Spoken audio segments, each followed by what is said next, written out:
میری شادی طے پا چکی تھی۔ بڑی مشکل سے اماں کی ناک کے نیچے کوئی رشتہ آیا تھا۔ پہلے تو جو بھی لڑکی مجھے اچھی لگتی، اس کے گھر والے جہیز اچھا نہیں دیتے، جس کی وجہ سے انکار ہو جاتا تھا۔ اب اماں کو جو لڑکی اچھی لگی تھی وہ تھی تو متوسط طبقے کی ہی، مگر جہیز ہمیں گاڑیاں بھر بھر کر ملا تھا۔ لڑکی عام صورت سی تھی، مگر اس لڑکی کے والدین مجھے گاڑی بھی لے کر دے رہے تھے، تو ان کا کون گدا کرتا۔ خیر، میں دلہا بنا بیٹھا تھا، ساتھ دلہن بھی اچھی ہی لگ رہی تھی۔ میں نے دل میں شکر کیا کہ شکر ہے دلہن کا کچھ تو روپ نکلا، نہیں تو میرے باس کے سامنے میری کتنی سبکی ہوتی۔ میں ایک بہت اچھی فرم میں کام کرتا تھا، عابد اینڈ سنس کا دور دور تک ڈنکا بجتا تھا۔ میں بھی اچھا خاصا کما لیتا تھا۔ وہ اپنے امپلائیز کو تنخواہ ہی اتنی دلکش دیتے تھے۔ میں نے اپنے باس اور ان کی فیملی کو مدعو کیا تھا، اس لیے میرے باس عابد احمد اور ان کے 2 بچے آئے تھے۔ بیوی تو حیات نہ تھی۔ میں باس سے ملنے اسٹیج سے اتر آیا تھا۔ باس اور ان کے بیٹے سے ملن ہوا جب ان کی بیٹی ماہا نے میرا ہاتھ تھام کر مجھے مبارکباد دی تھی۔ کیا اچھا جانے والی شخصیت تھی ماہا کی۔ میں تو دیکھتا ہی رہ گیا۔ وہ بھی بڑی بے باکی سے مجھے تک رہی تھی۔ میں ان سے مل کر واپس اسٹیج پر جا بیٹھا تھا۔ میری ساری توجہ کا مرکز ماہا ہی تھی۔ وہ بھی مسکرا کر مجھے دیکھتی رہی۔ اس ساری محفل میں مجھے ماہا کے سوا کوئی نظر ہی نہیں آیا تھا۔ ہم نے آنکھوں ہی آنکھوں میں بہت سے فاصلے سمیٹ لیے تھے۔ تقریب ختم ہوئی، میں اسٹیج سے نیچے اترا تو ماہا میرا ہاتھ تھام کر مجھے ایک کونے میں لے گئی۔ اس نے بنا کوئی لگی لپٹی کرنے کے صاف صاف کہہ دیا کہ کبیر، میں تم سے شادی کرنا چاہتی ہوں، آج اور ابھی، مگر میری ایک شرط ہے۔ اس شادی کے لیے تمہیں اسی لمحے اپنی بیوی کو طلاق دینا ہوگی، فیصلہ سوچ سمجھ کر کرنا۔ وہ اتنا کہہ کر میرا ہاتھ چھوڑ کر چلی گئی۔ میں شدید شش و پنج میں مبتلا تھا۔ میں چپ چاپ اپنے بیڈ روم کی طرف بڑھ گیا، جہاں سجی سنوری سی سہرش بیٹھی تھی۔ وہ مجھ سے شرما کر نظریں نیچے کیے بیٹھی تھی، جبکہ میں تو اس الجھن میں تھا کہ کسی کے حق میں فیصلہ کروں۔ میں نے ترازو میں سہرش کے والدین کا دیا ہوا چند لاکھ کا جہیز رکھا تو دوسرے پلڑے میں ماہا کی کروڑوں کی جائیداد۔ فیصلہ صاف تھا، ماہا کا پلڑا بھاری نکلا۔ اب میں یہ سوچ رہا تھا کہ سہرش سے کیسے جان چھڑاؤں کہ سام بھی مر جائے اور لاٹھی بھی نہ ٹوٹے۔ میں بڑے غور سے سہرش کے سراپے کا جائزہ لے رہا تھا، جبکہ وہ میری نظروں کو خود پر پا کر مزید سمٹتی ہی جا رہی تھی۔ کافی دیر میں اس کا جائزہ لیتا رہا۔ آخرکار میری نظر اس کے بدنما پاؤں پر پڑی۔ چہرے اور پاؤں کی رنگت میں زمین آسمان کا فرق تھا۔ ہاتھ بھی واجبی سے ہی تھے۔ اٹھو، منہ دھو کر آؤ، یہ جو آٹا منہ پر مل رکھا ہے اس کو اتارو۔ میری آواز پر اس نے سر اٹھا کر مجھے بڑی بے یقینی سے دیکھا تھا۔ آنکھوں میں گلہ تھا، شکوہ بھی تھا، مگر میں نے نظر انداز کر دیا۔ سمجھ نہیں آئی تھی تمہیں؟ جلدی کرو۔ وہ بیچاری بڑی مشکل سے اٹھ کر واش روم گئی تھی۔ اس نے وہاں اچھی خاصی دیر لگا دی تھی۔ جب وہ آئی تو اس کی آنکھیں سرخ انگارہ بنی ہوئی تھی۔ وہ اپنی ہتک پر رو کر آئی تھی۔ میں نے پھر بھی کسی قسم کی کوئی رعایت نہیں برتی۔ میں نے اسے ہاتھ سے پکڑا اور کھینچتا ہوا باہر لے گیا۔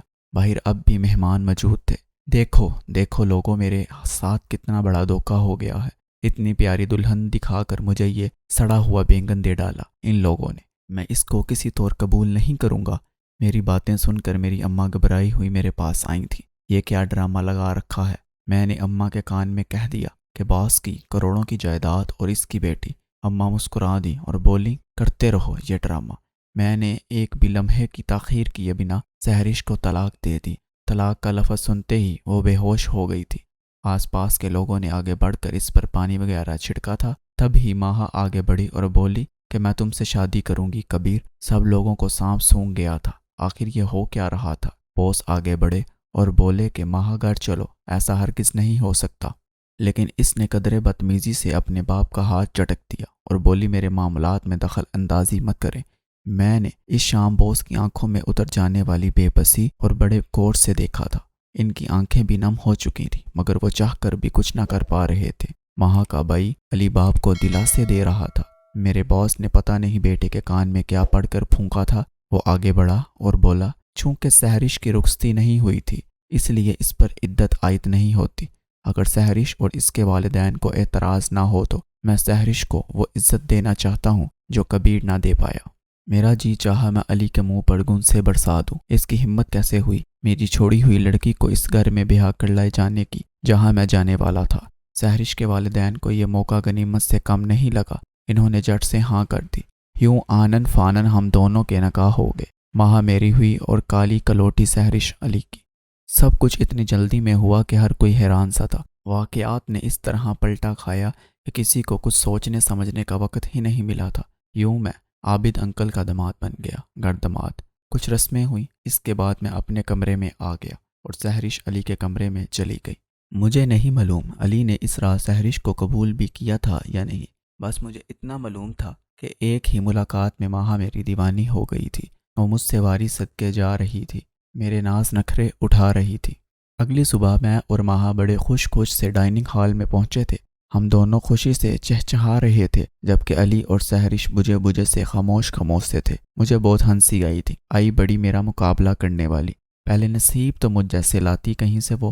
مجھے عابد انکل سے توقع تھی کہ وہ مجھ سے کلام نہیں کریں گے، مگر وہ میرے ساتھ بڑے نارمل انداز میں گفتگو کر رہے تھے، جیسے کل کچھ ہوا ہی نہیں۔ ان کی حالت دیکھ کر میں صاف سمجھ گیا تھا کہ وہ اپنی ہٹ درمی بیٹی کے ہاتھ کی کٹ پتلی ہیں، اور مزے کی بات یہ کہ ان کی بیٹی میری اسیر تھی۔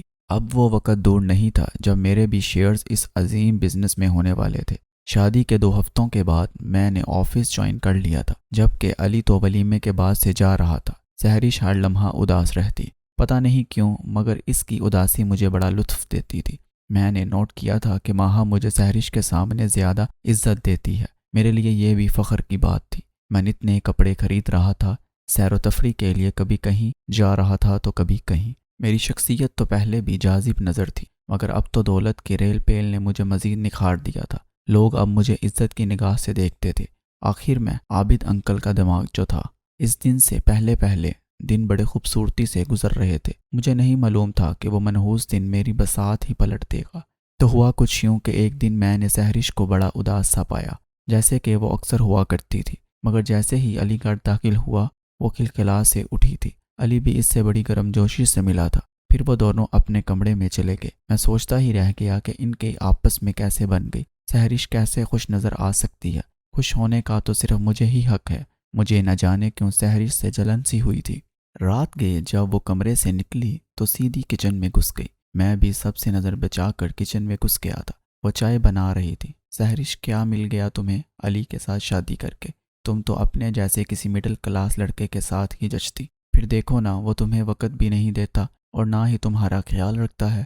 تم جانتی ہو آفس میں اس کا کتنی لڑکیوں کے ساتھ چکر چل رہا ہے۔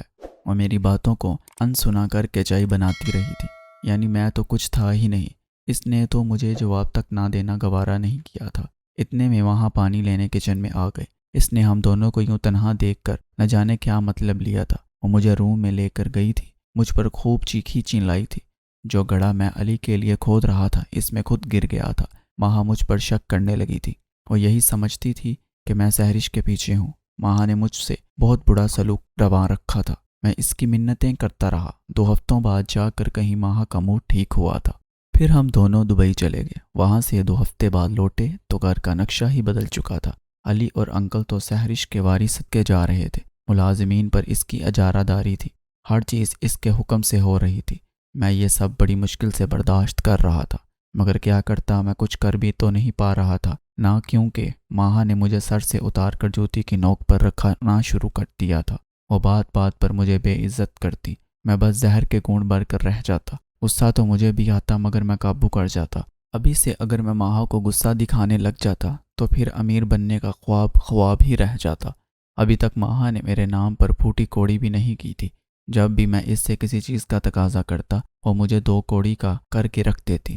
میں نے سحرش کی ایک بات نوٹ کی تھی، وہ علی کو بہت عزت و احترام دیتی تھی، اس کی کوئی بات نہ ٹالتی تھی۔ کبھی کبھی میرے دل میں عجیب سی چبھن ہونے لگتی تھی۔ ماہا نے اب یہ طریقہ اپنا لیا تھا۔ وہ جیسے ہی سحرش کو دیکھتی وہ مجھ کو کاٹ کھانے کو دوڑتی تھی، بات بات پر جھڑکتی، مجھے بہت سبکی ہوتی تھی۔ ایک رات تو مجھے ماہا نے کمرے سے ہی نکال دیا تھا۔ پھر تو یہ سلسلہ چل نکلا تھا۔ جیسے ہی ماہا کا موڈ خراب ہوتا وہ مجھے روم سے نکال دیتی تھی۔ میں نے اس کے بدلتے رویے کی وجہ پوچھی تو اس نے صاف صاف کہہ دیا کہ تم سے میرا دل بڑھ گیا ہے۔ مجھے اس کی بات بڑی عجیب لگی تھی۔ انسانوں سے بھی بھلا دل بڑھتے ہیں؟ میں تو پھر تھا بھی اس کا شوہر۔ ایک دن میری اور ماہا کی بڑی زبردست لڑائی ہوئی تھی۔ وہ غصے میں گھر سے باہر چلی گئی تھی۔ میں نے بھی غصے میں کمرے کی ہر چیز توڑ ڈالی تھی۔ پھر موڈ کو ذرا بہتر کرنے کے لیے میں بھی باہر نکل گیا۔ ایک بہترین سے پیزا ہٹ چلا گیا۔ میں بیٹھا اپنے آرڈر کا انتظار کر رہا تھا جب اچانک میری نظر کسی پر پڑی۔ میں ہنسنا بھول گیا تھا۔ میری اوپر کی سانس اوپر اور نیچے کی سانس نیچے رہ گئی تھی۔ وہ مہا تھی، اور اس کے ساتھ کون تھا؟ میں اسے پہچان نہیں پایا تھا۔ مہا کسی لڑکے کے ساتھ ہنس ہنس کر باتیں کر رہی تھی۔ وہ بار بار اس کے کندھے پر اپنا سر رکھ دیتی تھی۔ مجھ سے یہ سب برداشت نہیں ہوا تھا۔ میں ہانپتے ہوئے مہا کی طرف بڑھا تھا۔ میں اپنے پورے زور سے چیخا تھا، یہ کیا بےہودگی ہے مہا؟ اس نے چونک کر میری طرف دیکھا۔ اس کی نظروں میں بس حقارت ہی حقارت تھی۔ آرام سے، اتنا کہہ کر اب پھر سے وہ اس لڑکے کی طرف متوجہ ہو چکی تھی۔ آخر کیوں؟ میں نے آگے بڑھ کر مہا کو ہاتھ سے تھام کر کھینچا تھا۔ وہ مجھ سے اس چیز کی توقع نہیں کر رہی۔ اس نے میرے منہ پر تھپڑ جڑ دیا اور ساتھ ہی سیکورٹی کو بلا کر مجھے ریسٹورنٹ سے نکال دیا تھا۔ اتنا ہی کافی نہیں تھا، وہ گھر آ کر بھی مجھ پر بہت چیخی چلائی تھی۔ انکل اور علی حیرت سے تک رہے تھے، لیکن میں نے ان کو کچھ بھی نہیں بتایا۔ اس لیے نہیں کہ ایسی بات سن کر مہا ان کے دل سے اتر جائے گی، بلکہ صرف اس لیے تاکہ ان کی نظر میں میری عزت بنی رہے۔ میں بہت پریشان تھا۔ کھیل شروع ہونے سے پہلے میرے ہاتھوں سے نکل گیا تھا۔ میں ابھی مہا سے کچھ بٹور نہیں پایا تھا کہ ایک نیا کھلاڑی میدان میں آ گیا تھا، لیکن میں نے ہمت نہیں ہاری۔ رو دھو کر تڑپ تڑپ کر میں نے مہا کو اپنی محبت کا یقین دلایا۔ اس نے مجھے معاف بھی کر دیا۔ پھر حالات بہتر ہونے لگے تھے۔ میرے سر سے بھاری بوجھ پھسلا تھا۔ میرے حالات بہتر ہوئے تو میں نے ادھر ادھر کے حالات کا بھی جائزہ لیا تھا۔ سہرش نے پورے آب و تاب سے گھر کی ملکیت سنبھالی ہوئی تھی۔ وہ ملکہ بنی بیٹھی تھی، اور یہاں میری حالت ملازموں سے بھی بدتر تھی۔ میں نے دل میں تہیہ کیا تھا کہ جیسے ہی مہا میرے پورے کنٹرول میں آ گئی، سب سے پہلے میں سہرش کا پتہ صاف کروں گا۔ انہی دنوں مجھے مہا نے ورلڈ ٹور پر جانے کی نوید سنا دی۔ میں خوشی سے پھولے نہیں سما رہا تھا۔ ورلڈ ٹور کا خواب میں بچپن سے دیکھتا چلا آ رہا تھا۔ میں نے اور مہا نے مل کر شاپنگ کی تھی۔ یوں ایک دن ہم پاکستان سے نکل پڑے تھے۔ سب سے پہلے ہم دبئی پہنچے تھے۔ میں انتہائی خوش تھا، سب کچھ اچھا جا رہا تھا، مگر مہا نے کایا ایک بار پھر سے پلٹ دی تھی۔ اس نے ہوٹل میں اپنے لیے اور میرے لیے علیحدہ علیحدہ کمرے بک کروائے تھے۔ میرے استفسار پر اس نے کریڈٹ کارڈ میرے ہاتھ میں تھما دیا تھا اور بولی تھی کہ دبئی میں اپنی ذات کی کھوج میں آئی ہوں۔ میں یہ تلاش کرنا چاہتی ہوں کہ مجھے میری زندگی میں تم چاہیے بھی ہو یا نہیں۔ کریڈٹ کارڈ تو محض ایک رشوت تھی، منہ آنکھ کان بند کرنے کی۔ مہا مجھے چھوڑ کر اس لفنگے کے ساتھ گھومتی تھی جس کو میں نے اس کے ساتھ پاکستان میں دیکھا تھا۔ میں نے یہ کڑوا گھونٹ بھی بڑھ لیا تھا۔ 3-4 ممالک تو وہ لڑکا ہمارے ساتھ رہا، مگر پھر مہا نے اس کو بھی دھتکار دیا۔ پھر نئے سفر اور نئے لڑکے۔ تقریباً 6 ماہ کی اذیت برداشت کر کے میں جب پاکستان پہنچا تو انکل میری شکل دیکھ کر حیران رہ گئے۔ انہیں مجھ پر ترس بھی آیا تھا۔ اس رات میں نے مہا سے 2 ٹوک بات کرنے کا فیصلہ کیا تھا۔ میں نے صاف صاف پوچھ لیا تھا کہ مہا میں تمہاری زندگی میں کیا حیثیت رکھتا ہوں۔ اس کا جواب کافی کڑوا تھا۔ کبیر، کیا تم نے کبھی مجھ جیسی بگڑی امیرزادیوں کے بارے میں نہیں سنا؟ ہم امیرزادیاں ایک غریب سا لڑکا چن کر اس سے شادی کر لیتی ہیں۔ وہ ہوتا ہے لالچی، اسے زندگی سے جو چاہیے ہوتا ہے عزت، دولت اور وقار، ہم وہ دے دیتی ہیں۔ شادی شدہ کا ٹیگ لگنے کے بعد ہمیں اپنی من مانی کرنے کی کھلی اجازت مل جاتی ہے، اور جو ہمارے شوہر ہوتے ہیں وہ بس نام کے ہی شوہر ہو رہ جاتے ہیں۔ میری زندگی میں تمہارا بھی یہی مقام ہے۔ ہمارا نکاح نامہ فقط میری عیاشی کا پروانہ ہے۔ تمہیں کیا لگتا ہے کہ اگر میں شادی شدہ نہ ہوتی تو ڈیڈ مجھے یوں ورلڈ ٹور پر جانے دیتے؟ نہیں نا۔ میں نے وہاں کتنے دوست بنائے، مگر تم نے اف تک نہ کی۔ یہی ڈیوٹی اب تمہیں عمر بھر نبھانا ہے۔ میں مہا کی باتیں سن کر خاموشی سے اٹھ کر باہر چل دیا تھا۔ مہا کی باتوں نے میری آنکھیں کھول دی تھی۔ میں لون میں بیٹھ کر خاموش آنسو بہا رہا تھا جب مجھے انکل کی آواز سنائی دی، برخوردار، یہاں لون میں اکیلے بیٹھے ہو؟ کیا پھر سے مہا کے ساتھ لڑائی ہوئی ہے؟ ان کی بات سن کر میں زاروں قطار رونے لگا تھا۔ پھر یوں ہی روتے دھوتے میں نے انکل کو مہا کے بارے میں سب کچھ بتا دیا تھا۔ وہ اداسی سے سر ہلاتے رہے تھے، پھر بولے تو کیا، کہ میرا جھکا سر شرم سے مزید جھک گیا تھا۔ تم نے ہیرے کی تلاش میں ہیرا ہی گنوا دیا۔ تم تو کوئلے کو ہیرا سمجھ بیٹھے تھے، مگر ایسا نہیں ہے۔ وہ واقعے میں سچ کہہ رہے تھے۔ پھر بڑی دیر خاموش رہنے کے بعد بولے، مہا 4 سال کی تھی جب اس کی ماما فوت ہو گئی تھی۔ مہا ہر وقت روتی رہتی تھی۔ میں نے علی نے اسے اتنا پیار دیا کہ کوئی حد نہیں۔ اس کی ہر جائز و ناجائز بات مانی، تب کہیں جا کر ماما کا دکھ وہ دل سے نکال سکی تھی، مگر تب تک بہت دیر ہو چکی تھی۔ اسی لاڈ پیار میں مہا میرے ہاتھ سے نکل گئی تھی۔ اس نے میری ہر بات کو رد کر کے اپنی ہی مانی۔ تم سے شادی بھی تو اس نے مجھ سے ٹکر لے کر کی تھی، مگر میں نے اس بات کو بھی نظر انداز کر دیا۔ دیکھو، اگر تم نے اس کا ہاتھ تھام ہی لیا ہے تو یہ سب برداشت کرنے کے لیے تیار ہو جاؤ بیٹا، کیونکہ مہا سدھرنے والوں میں سے نہیں ہے۔ مجھے پتا تھا کہ امیر لڑکیاں کافی بگڑی ہوئی ہوتی ہیں، تب ہی تو میں نے اپنے بیٹے کی شادی سحرش سے کر دی۔ اب دیکھو نا وہ کتنا خوش ہے۔ الحمدللہ۔ ان کی بات سن کر میں نے لانچ کی طرف دیکھا۔ وہاں سحرش ملکہ بنی ہوئی بیٹھی تھی۔ سب کچھ اس کے ہاتھ میں تھا۔ اس نے اپنی اچھائی سے سب کو اپنا گرویدہ بنا لیا تھا، اور میں نہ گھر کا رہا تھا نہ گھاٹ کا۔ ہماری شادی کو سال ہو گیا تھا۔ میں مزید تنہا تھا، پریشان اور ڈپریشن کا شکار ہو چکا تھا۔ ماہا کے وہ ہی مشاغل تھے۔ وہ نئے نئے دوست بناتی، ان کے ساتھ گھومتی پھرتی، پھر ان کو بھی چھوڑ دیتی۔ کبھی میرے ساتھ ہنس کر بات کر لیتی تو کبھی میری دشمن بن جاتی۔ میں نے ایک فیصلہ کر لیا تھا۔ مجھے لگا تھا کہ ماہا میرا فیصلہ سن کر بہت خوش ہوگی، مگر وہ تو پریشان سی ہو گئی۔ اس نے مجھ سے فیصلہ بدلنے کو کہا، مگر میں اپنی ضد پر اٹل رہا۔ میں نے اسے صاف صاف کہہ دیا تھا کہ میں تمہیں طلاق دے کر یہاں سے چلا جاؤں گا۔ ماں بولی، تمہیں کیا پریشانی ہے اس گھر میں؟ دولت، نوکر چاکر سب ہی تو ہیں۔ جہاں تک میری یعنی تمہاری بیوی کی بات ہے کہ میں تمہیں وقت نہیں دیتی یا تمہاری عزت نہیں کرتی، تو ذرا سوچو، تم نے عورت سے شادی کی ہی کب ہے؟ تم نے تو پیسے سے شادی کی تھی، جو تمہیں مل بھی رہا ہے۔ اگر تمہیں عورت چاہیے ہوتی تو تم سحرش کو کبھی نہ ٹھکراتے اور میرے بھائی کی طرح خوش رہتے۔ کتنا سچ بولا تھا اس نے۔ مجھے سچ سن کر خود سے نفرت ہو گئی تھی۔ میں نے ماہا کی منتوں کے باوجود اس کو طلاق دے دی تھی۔ وہ مجھے ہمیشہ اپنی آزادی کا پروانہ بنا کر ساتھ رکھنا چاہتی تھی۔ اس نے مجھے اپنی جائیداد سے ایک پھوٹی کوڑی بھی نہیں دی تھی۔ میں اپنی چھوٹی چھوٹی ضرورت کے لیے ماہا کے آگے ہاتھ پھیلاتا تھا۔ سحرش نے ایک تندرست بچے کو جنم دیا تھا۔ میں اسے بیٹے کی مبارکباد دیکھ کر ہاتھ جوڑ کر معافی مانگنے لگا تھا۔ اس نے مجھے معاف تو کر دیا تھا، مگر اس شرط پر کہ میں کسی کا غمگسار بنوں گا۔ میں نے وہ جاب چھوڑ کر کہیں چھوٹی موٹی نوکری ڈھونڈ لی تھی۔ میری اماں کو بھی سبق حاصل ہو چکا تھا۔ وہ کہتی تھی کہ ہم سوکھی گیلی کھا لیں گے، مگر میرا بچہ میری نظروں کے سامنے رہے۔ میں نے اماں سے اپنے لیے کسی طلاق یافتہ لڑکی کا رشتہ ڈھونڈنے کو کہا تھا۔ اماں کو اعتراض تھا، مگر میرے مجبور کرنے پر وہ مان ہی گئی تھی۔ یوں صبا اپنے 2 بچوں سمیت میرے گھر میری دلہن بن کر آ گئی تھی۔ صبا بالکل سحرش کی طرح فرما بردار تھی۔ میں نے صبا کے بچوں کو اپنے بچے سمجھ کر ان کے سر پر دست شفقت رکھا تھا۔ میری زندگی سے ساری فکریں، الجھنیں ختم ہو چکی تھی۔ اب سکون ہی سکون تھا۔